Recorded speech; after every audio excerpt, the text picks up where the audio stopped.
Hello, everyone, and welcome to the new episode of Entrepreneurship Lab. This is your host, Nevena Bajalat, welcoming you once again to the podcast where we help you grow and scale your business.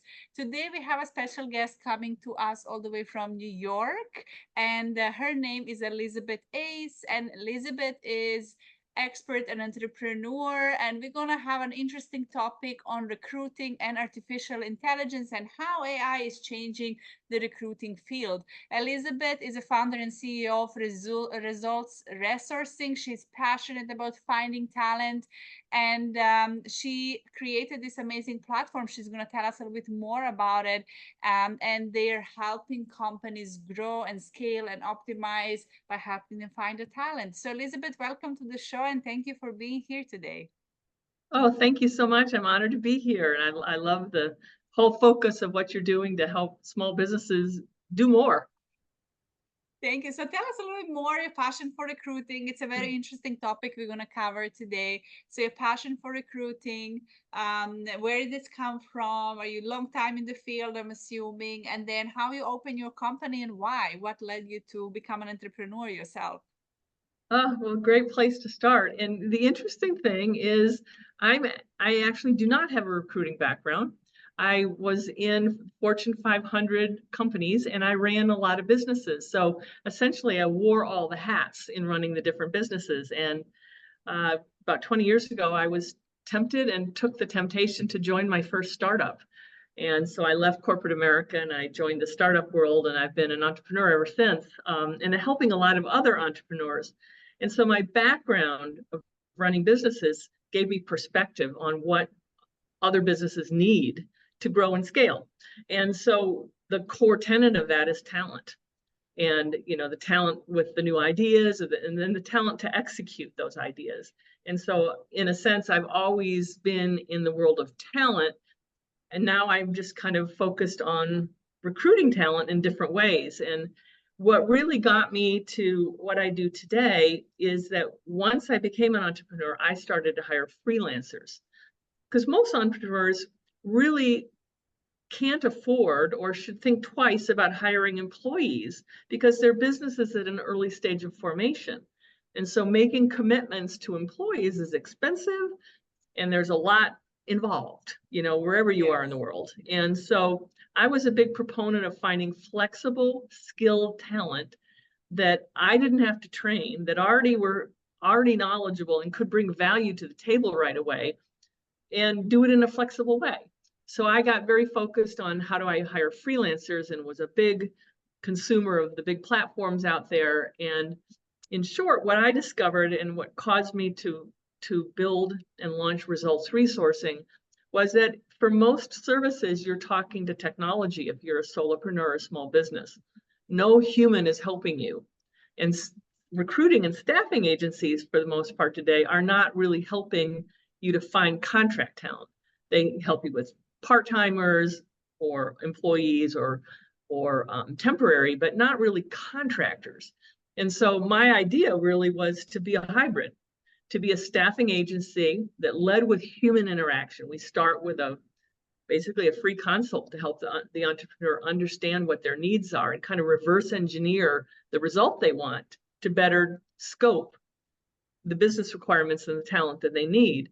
So we start with humans in that interaction, but we've automated everything so it's really efficient, because I in particular want to serve solopreneurs and small businesses. And the creep is always to go bigger where there's economies of scales. And I just wanted to upend that and really help the small businesses, which are 99.9% of all businesses, certainly in the United States where I am, Yeah. but probably all over the world.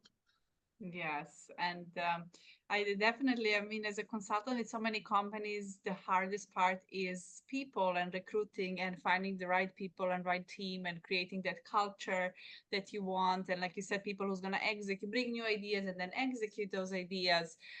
So I mean, it's a very interesting topic, and I love having you here today. And I remember recently I had a discussion with one of my friends, and we talked about applying to some jobs. She's applying to new jobs through LinkedIn. And then she told me, oh, like now with artificial intelligence, it's not even people who are first assessing the CV. So I have to change my CV and words to match specific words on every job application, which is so time consuming and to me, you know, like very robotic. So your CV will be automatically rejected in so many ways now with technology, which is supposed to help us, if you know you just haven't sorted some things in your CV. So I want to hear from you. You've been in the field for a while. How are things changing with artificial intelligence? And then I'm going to ask you later on a bit more, but what are the changes that's happening, and then how much are they actually contributing? Are they really helping, or they are actually not helpful?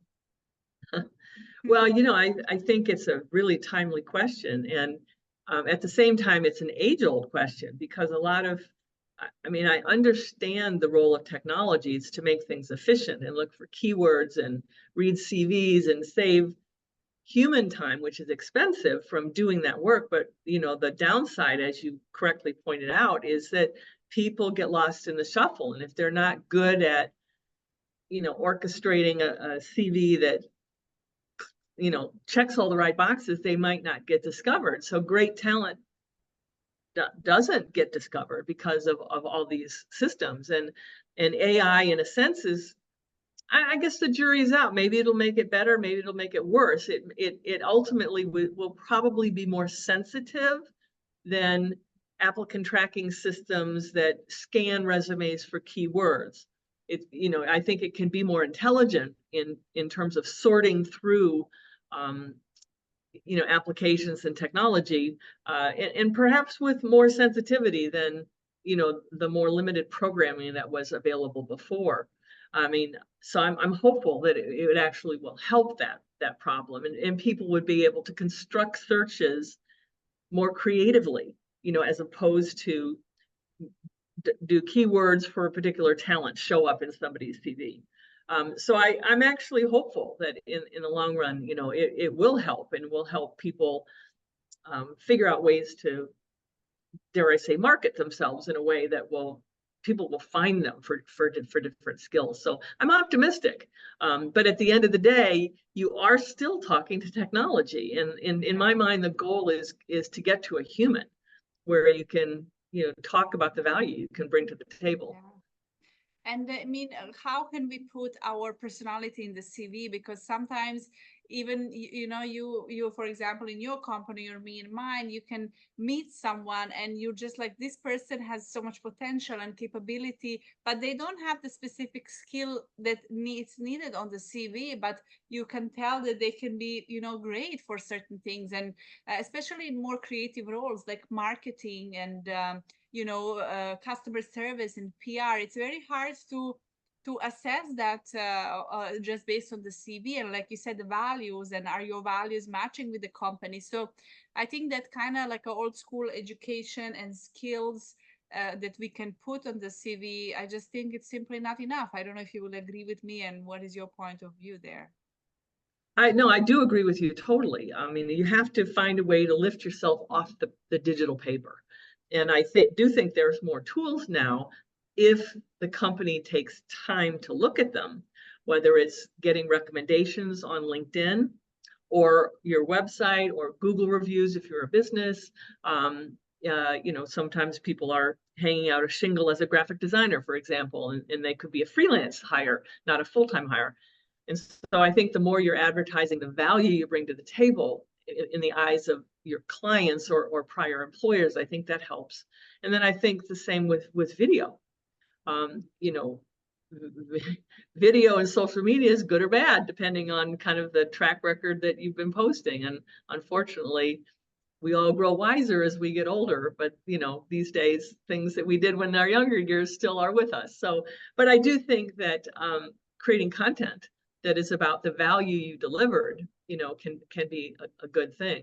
On the flip side of it, because I think that a lot of times we're focused on the employee, the person that wants to get hired, and I think the person that's hiring has got the budget, you know, and so we need to look for ways. And I ultimately think that creative recruiting firms, staffing firms, and technology platforms that put those kinds of experiences in front of clients, so they don't just focus on a CV, but they're also looking more broadly at what about this person makes them a good fit. But so I think it kind of works both ways. But I do see many times the job seeker wants to get recognized as opposed to really doing a good job of targeting, and that may mean multiple personas, if you will, the kind of job that they want, and asking the employer to fit them in as opposed to researching the employer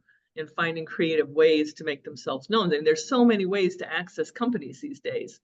You could DM, you could start following conversations of key leaders in companies, small or large, and you can add value in so many different ways. You can share an article that you wrote. So I think that, there are a lot of ways that weren't there before to get noticed, but it takes more work. It takes more work, and I always say building that personal brand. And if people want to do business with you, or there, for example, there's so many content creators or graphic designers or even consultants, and that's why I always say it's important to build even that personal brand, because then you can know everyone, but people need to know about you, and you have to be present. And I don't know, whatever that you do, if you're a makeup artist, if you are there present, I mean, you're opening the door for you that people want to hire you. They're coming to hire you. You are not going to look for a job. So I think from that perspective of people who want to grow, freelancers, if you're listening, if you're freelancers, that's why you need to be present and position yourself as an expert in that field, like give your opinion, write an article on LinkedIn, and do those things. But now I want to switch positions, and I want to ask you, for those who are listening and they want to hire the team, how to find, what is the best way to find the right people, and to make it at least a little bit easier, or certain things we should look for when we are recruiting. Well, I think it's probably a little different if you're talking about hiring employees, full or part-time employees versus freelancers. But I think, to me, the most important thing to think about, regardless of whether you're hiring employees or freelancers, is a word you mentioned before, is culture. But I don't mean it as a mushy, soft thing. I mean it more in terms of, like, what is the mission of your organization, and how well are you communicating that, and how well are you creating an environment where people want to be part of that, part of your mission, part of the, and I don't mean it has to be expensive or benefits or things like that, but I think, I'm coming at it more from the freelancer perspective, but I talk to a lot of people who freelance and are also employees. So they freelance as a side hustle, or they want to leave corporate and hang out a shingle as a full-time business owner. And they all want to be part of something. They want to be part of something bigger and better. They want to add value. And so I think that fundamentally, the more companies can think about their personal brand, their corporate brand, to attract the top talent, because I think they need to distinguish themselves, not just for a job, but that why should somebody want to be part of their organization?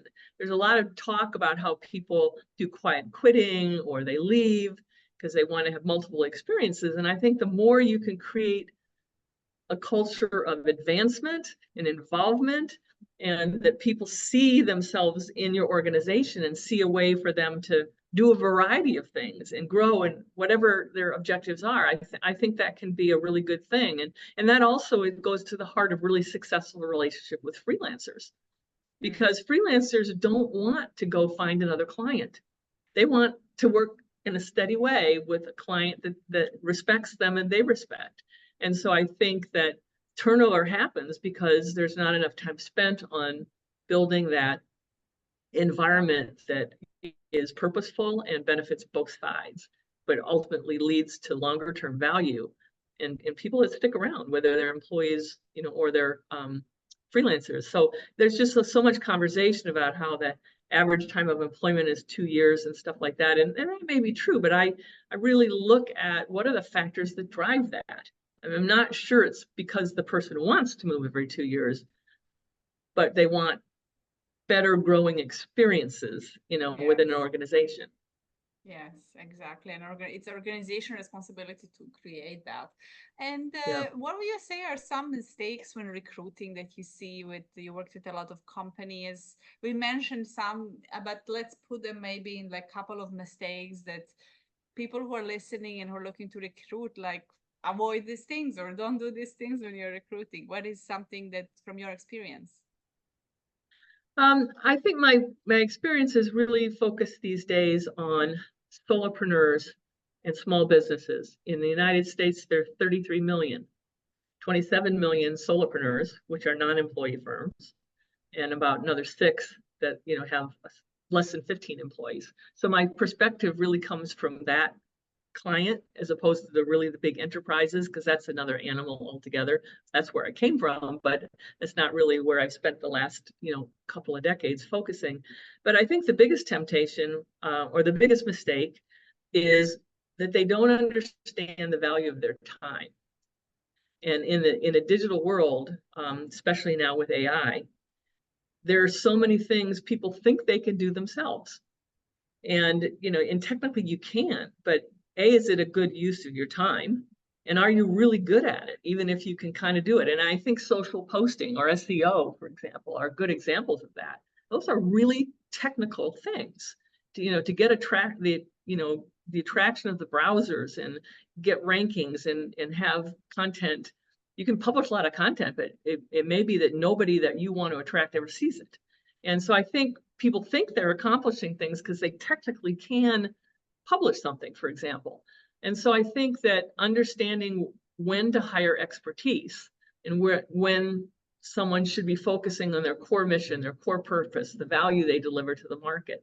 I think that's the first thing, is really recognizing how to spend your time or how to invest your time and not spend it on backroom work that someone else with more expertise can do for you. Because these days, no matter what it is you need done, there is a talented freelancer that is not only good at it, but loves to do it. So what you don't like to do, what you shouldn't be doing, is your back room, if you will, is a talented freelancer's front room. That's the primary value they deliver to their clients. So I think that's probably the key, is getting out of the habit of doing it yourself. And the thing is if you understand the value of your time, and I basically say that is the time that you devote to work that generates revenue for your business. That's what your clients pay you for. And if you focus more of your hours on that, that actually will pay for hiring freelancers to help you with other tasks. I mean, we have this cool little tool called the value of time calculator, the ROI of time calculator, excuse me. And basically it starts with what's an hour of your time worth. And no one ever says $10. The average for all the people that have taken it is $170 US. But 57% of the hours they say they work is on backroom work, not delivering the core value. So that essentially they're spending $170 an hour on posting social media or sending an invoice or whatever it might be. And so I think it's getting people to think about spending most of their time on their core value proposition and finding ways to even migrate some of those hours, to someone else that's better at it. And you can leverage the price differential. And so you do have to take a leap of faith that if I spend more time delivering this service, it's going to generate more revenue. But that revenue will start to pay for, the outsourcing of work to talented freelancers that will get it done better, faster, and will keep abreast of whatever the trends are in that area of expertise. And going back to the topic of artificial intelligence, I would like your experience. I mean, these days, there are certain occupations that now with ChatGPT and different artificial intelligence have been, kind of, I don't like to think about taking jobs, because every time we invent something, we need people to invent more and edit. And people were so scared about internet and computers because they were taking so many manufacturing jobs, industrial jobs, but then all these people are now working in IT industry developing the technology. So I never think about, technology and invention is taking away jobs, but it's definitely changing the industry and changing the industry. So have you seen a big changes and maybe companies reducing employees because there's so many things they can now do using artificial intelligence? And how do you think, in which direction will this go? Well, I think that all those concerns you raise are kind of on everyone's minds. But, ultimately, we are building technology, and it's smarter and smarter. And if somebody says, no, I'm not going to do that, someone else is still going to do it. So it's a reality we all have to deal with. And so I think about it more that companies that are in business to do a particular thing that could be, and every business can be affected by AI, or service providers, they need to think about what differentiates them from a technology tool. And if they have roles that are very task oriented, the technology is frankly better suited for, because it doesn't make mistakes, it's accurate, it follows the process the same way 100% of the time, so you get consistency, which can be a good thing.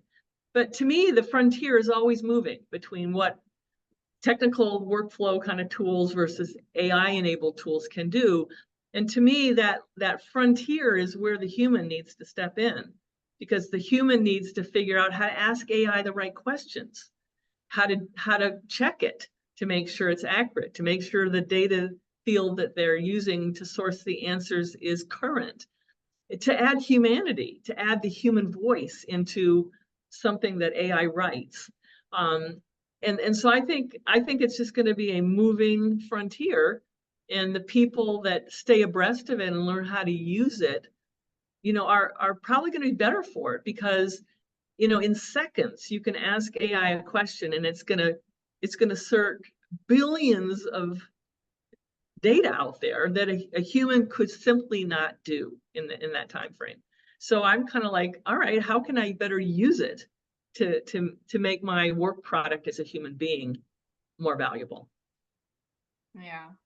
And I know, like, for example, in Dubai, we now more and more companies, for example, banks and all the companies you want to call, and you don't get a call center speaking with a person, you're speaking with their artificial intelligence operator. You have to click all these numbers, and you cannot get through to a person. And I know always this discussion going around of how frustrated we are with our bank and, I don't know, the internet provider and things, because all you want to do sometimes is ask a specific question, and by clicking specific numbers sometimes you cannot get there and get those answers. So I think also that we can use and we should use technology, right, for making things easier and reducing the cost and the stuff. But I think maybe at some point we will want to come back to that human touch, because the company that's going to be like, hey, I actually have a direct person answering all your questions on this, like people will be like, yes, I want to work with a bank that's going to actually answer my questions and not speak with the artificial intelligence. So I think it's very interesting times, but we also see a lot of frustration that's coming with everything being automated. And I think maybe as companies we can think, I always like to think, what do I, as a customer, what I don't like, what I find not a good experience, because I don't want my customers to have that experience. So yeah, how do you see this as well in your field? I think it's one of those inevitable things, because it's expensive to have somebody sitting there waiting for a phone call, which may or may not come. And then, people get frustrated with call center, answering services, and that they don't know their scripts and they don't have the answer. And you go through this whole process and that person can't help you, and they transfer you, you start over again. So there's just realities, I think, to, trying to communicate information. I think AI is going to help there. I was at my dentist the other day, and he was telling me about a problem they would have when people would call after hours, or they would miss a call because they were on with other calls. And he said that they were looking at a service that was specially crafted for dental offices. And they could program it with all of their information so it would give better responses. And that he tested it himself. He was pretty impressed. He would ask hard questions. And I actually tried it out for an insurance application, and it was pretty good. So I think that those tools are going to get better, but ultimately at the end of the day, it's like making the answer tree clear so that it answers the questions that are most pressing. But then I think actually AI will do a good job of cataloging that and capturing all the different kinds of questions that are being asked, and that it ultimately does get to a human. But the more routine things get filtered out because people get their questions answered. Yes. in a voice that's nice and friendly and they can understand.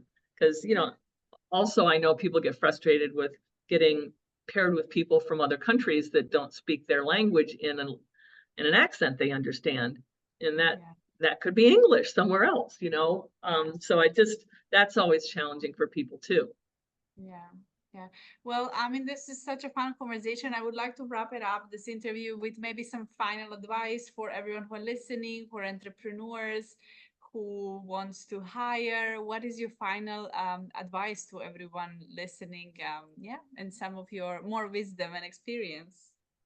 Well, I think to me that it goes back to what we were talking about before, which is really being very, very clear about the value of time, not only the business owner's time, but the teams of people that they might work with in larger companies, and making sure that people are focused on doing that core thing that delivers value to the client.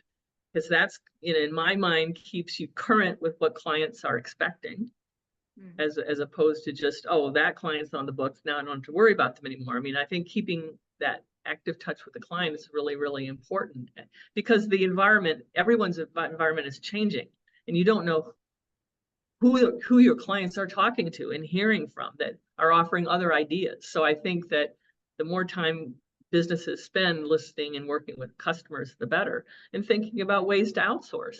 And one of the things that I talk about a lot, you know, in workshops that I run, is that in my mind, it's process, tools, and then people. And so I encourage the smallest of businesses to document their processes. Yeah. It's a business asset. I mean, I know you talk in other episodes about M&A and selling your company and things like that. Yes. If you can't tell people how it's done, then it doesn't matter. So having business process documented is important. And fortunately, there are freelancers that love to do that for you. They will interview it, get out of your head, and give you some sort of a digital record of it. So you've got process. And if you have process, then it makes it easier to delegate to a human, or to pick the right technology tool to build workflow or build call scripts or whatever it is. Use artificial intelligence. Artificial intelligence is a tool. It's not a human, it's a tool. But they need logic and process, you know, to work well with. And in my mind, when you outsource as much as you can to process, which provides consistency, then to tools, which makes it cost effective, then what's left over is the stuff that you can cost effectively delegate to your staff or to flexible freelancers that are skilled in areas that you don't need full time. So process, tools, people. That's my order. I love that. Process to people. Thank you, Elizabeth. This was such an interesting chat, and so many good nuggets from talking to you. Thank you for being here today. Well, I thoroughly enjoyed it. Thank you so much for having me. I want to thank the listeners. Please connect with Elizabeth on LinkedIn. Reach out if you have any questions in her area of expertise. And make sure to share this episode with at least one person that can benefit from it. Subscribe if you haven't already. Download and share, and tag us and let us know across social media what is that you like the most. Thank you so much for being here. Thank you for listening, and I see you in the next episode.